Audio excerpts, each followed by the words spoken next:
Minasan konnichiwa, o genki desu ka? Apa kabar teman-teman? Nama saya Hiro. Mari kita belajar bahasa Jepang bersama. Sa, それでは始めましょう。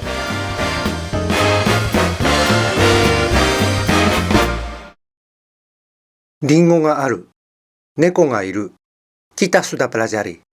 Seperti gambar ini, リンゴがある di atas meja, 猫がいる di bawah kursi. Bagaimana kita menerangkan letaknya, keberadaan sesuatu? Hari ini kita bahas beberapa ungkapan yang menyatakan tempat, letak, posisi. Pertama, atas dan bawah. Atas, 上. Bawah, 下. Kata tanya untuk tempat adalah doko. Kita sudah tahu. Kalimat yang tanya tempat keberadaan ringo menjadi doko ni ringo ga aru? Atau doko ni ringo ga arimasu ka? Dengan kata halus. Meja makan dalam Nihongo, teburu dari table, bahasa Inggris. Meja tulis disebut tsukue. Dengan makna meja tulis, bahasa Inggris. Desk juga disebut umum, padahal dilafalkan sebagai desk. Partikel yang menghubungkan kata table dan ue adalah no. Bagian yang pink ini adalah milik table. Makanya no. Table no ue. Doko ni neko ga iru? Atau doko ni neko ga imasu ka?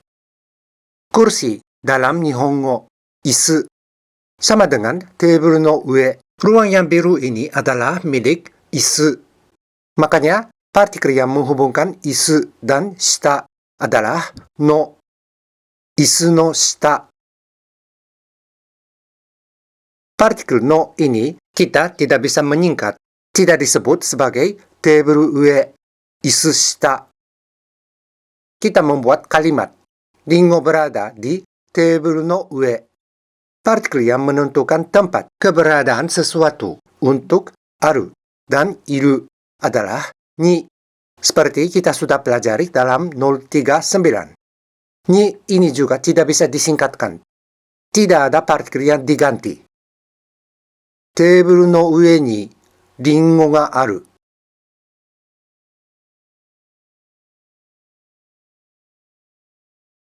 Dengan kata halus. Table no ue ni ringo ga arimasu.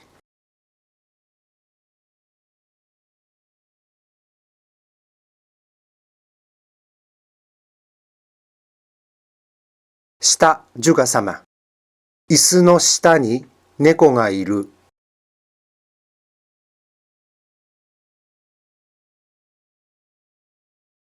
Isu no shita ni neko ga imasu.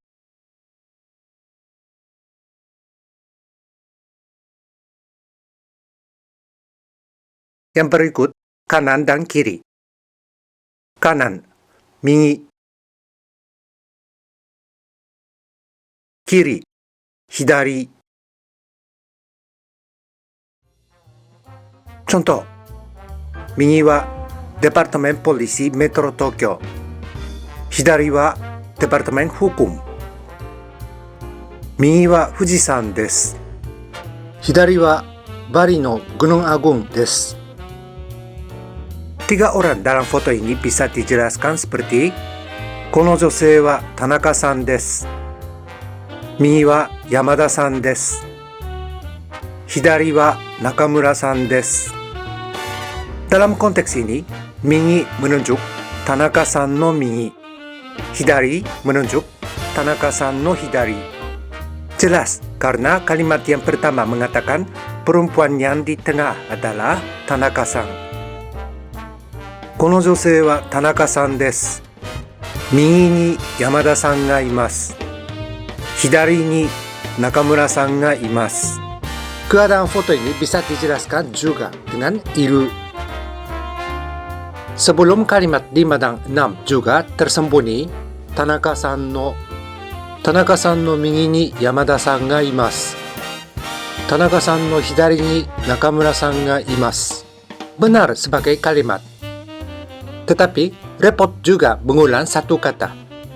Seperti contoh kalimat 2 dan 3. Tanaka-san no bisa disingkat. Satu kata lagi, imas juga disebut 2 kali. Kalimat 2 dan 3 bisa bersatu. Migi ni Yamada-san, hidari ni Nakamura-san ga imasu. Karena predikat kalimat 4 dan 5, yaitu imas, disebut mengenai Yamada-san dan Nakamura-san dua-duanya. Contoh kalimat 2 dan 3. Migi wa Yamada-san desu. Hidari wa Nakamura-san desu. Juga bisa bersatu sebagai Migi wa Yamada-san, hidari wa Nakamura-san desu. Depan dan belakang. Depan, mae. Belakang, ushiro. Cara baca kanji go, ato, kita sudah pelajari. Dengan makna belakang, kanji ini dibaca sebagai ushiro, biasanya dengan hiragana ro. Contoh, antri, gyoretsu, atau retsu.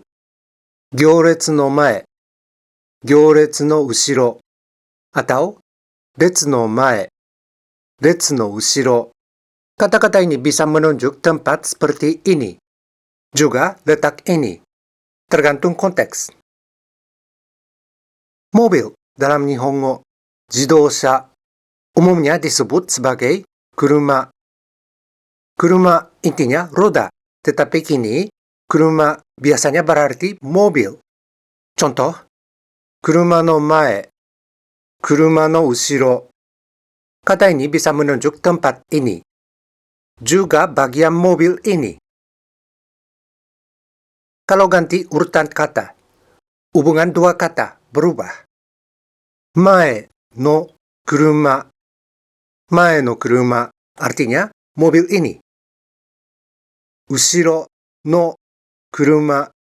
Ushiro no kuruma berarti ini. Mae no kuruma no ushiro berarti ruang ini. Beberapa jenis partikel bisa disebut lebih dari 1 kali dalam satu frasa. Salah satunya no. Contoh, tempat duduk pesawat terbang, kereta, bus, kuruma, stadion, dan sebagainya disebut sebagai seki atau zaseki. Mae no kuruma no ushiro no zaseki no ue berarti letak ini. Tadi kita lihat tsukue, meja tulis. Laci dalam Nihongo, hikidashi. Seluruh bagian ini. Juga satu kotak yang dapat ditarik dan disorong. Hikidashi. Kore wa tsukue no hikidashi. Oke ya? Bagaimana diterangkan posisi hikidashi ini dalam susunan? Sudah tahu ya? Ue no hikidashi.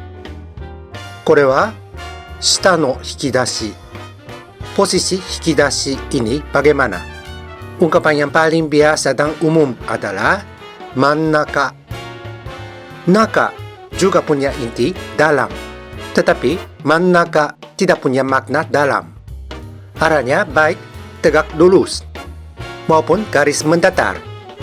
Posisi suatu benda yang terletak di tengah, pusat, sela-sela dalam susunan. Jelas dari kanji ya. Makanya ini mannaka no hikidashi. Lemari dalam Nihongo, tansu. Bagian ini juga hikidashi. Mengenai tansu no hikidashi, dibutuhkan keterangan yang lebih perinci. Tansu no dulu, sudah oke ya?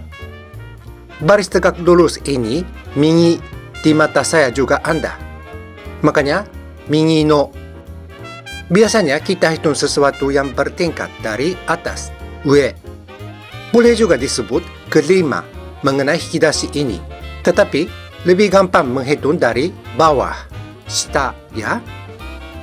Partikel yang menunjuk dari bawah adalah kara dalam 028. Kita sudah pelajari penggunaan kara yang menunjuk tempat keberangkatan pemindahan. Dalam keadaan ini, tidak ada yang memindah, tetapi sama saja fungsinya. Kala menunjuk permulaan atau asal perhitungan. Kara menerangkan bahwa pembicara hitung dari bawah. Kono hikidashi terletak di shita kara kedua. Sufiks yang bermakna ke bang. Kita sudah pelajari dalam 043. Juga satu lagi sufiks yaitu me. 1回目、2回目、3度目、4度目. Masih ingat ya? Kedua bisa disebut sebagai 2番目. Posisi kono hikidashi dalam susunan diterangkan shita kara 2番目. タンスの右の下から2番目の引き出し. Tentu saja kalau kita hitung dari atas, 上から。これは上から3番目の引き出し。これdan これ. Bagaimana Anda menerangkan? Boleh juga 1番目、6番目. Tetapi kalau Anda tahu ungkapan seperti paling atas atau paling bawah, lebih jelas, bukan? Kata yang sesuai dengan paling dengan makna ini, ichiban. Masih ada beberapa ungkapan, tetapi ichiban adalah ungkapan yang paling biasa dan umum. Anda bisa sebut ichiban ue, ichiban shita. Ichiban adalah ungkapan yang sangat praktis. Dapat menyatakan berbagai keadaan dengan kata juga frasa setelahnya. Kita akan bahas lain kesempatan. Sekarang Anda ingat dengan baik. Ichiban ue, ichiban shita. Terkecuali ichiban tidak bisa disebut seperti 2番ue, 3番shita. Ini tetap ueから2番目. Mengenai ini, shitaから3番目. Sama saja penggunaan migi dan hidari, juga mae dan ushiro. Contoh, 一番左は中村さんです。左から2番目はヘレンさんです。真ん中は田中さんです。Letak orang ini bisa disebut sebagai 右から2番目. Juga bisa disebut 田中さんの右。列の一番前。列の後ろから2番目. Bisa juga disebut 2人目 mengenai manusia. Kalau kurma, 2代目. Hikidashi 2つ目 dengan sufiks yang khusus untuk masing-masing benda. Banme adalah ungkapan yang sangat praktis karena bisa disebut untuk semua jenis benda. Sampai sini dulu pelajaran hari ini. Saya menyambut pertanyaan dari Anda. Channel ini selalu terbuka. Terima kasih telah menonton. Sampai jumpa lagi di channel Pelajaran Bahasa Jepang. どうもありがとうございます。またお会いしましょう。それでは次回をお楽しみに。Don't miss it!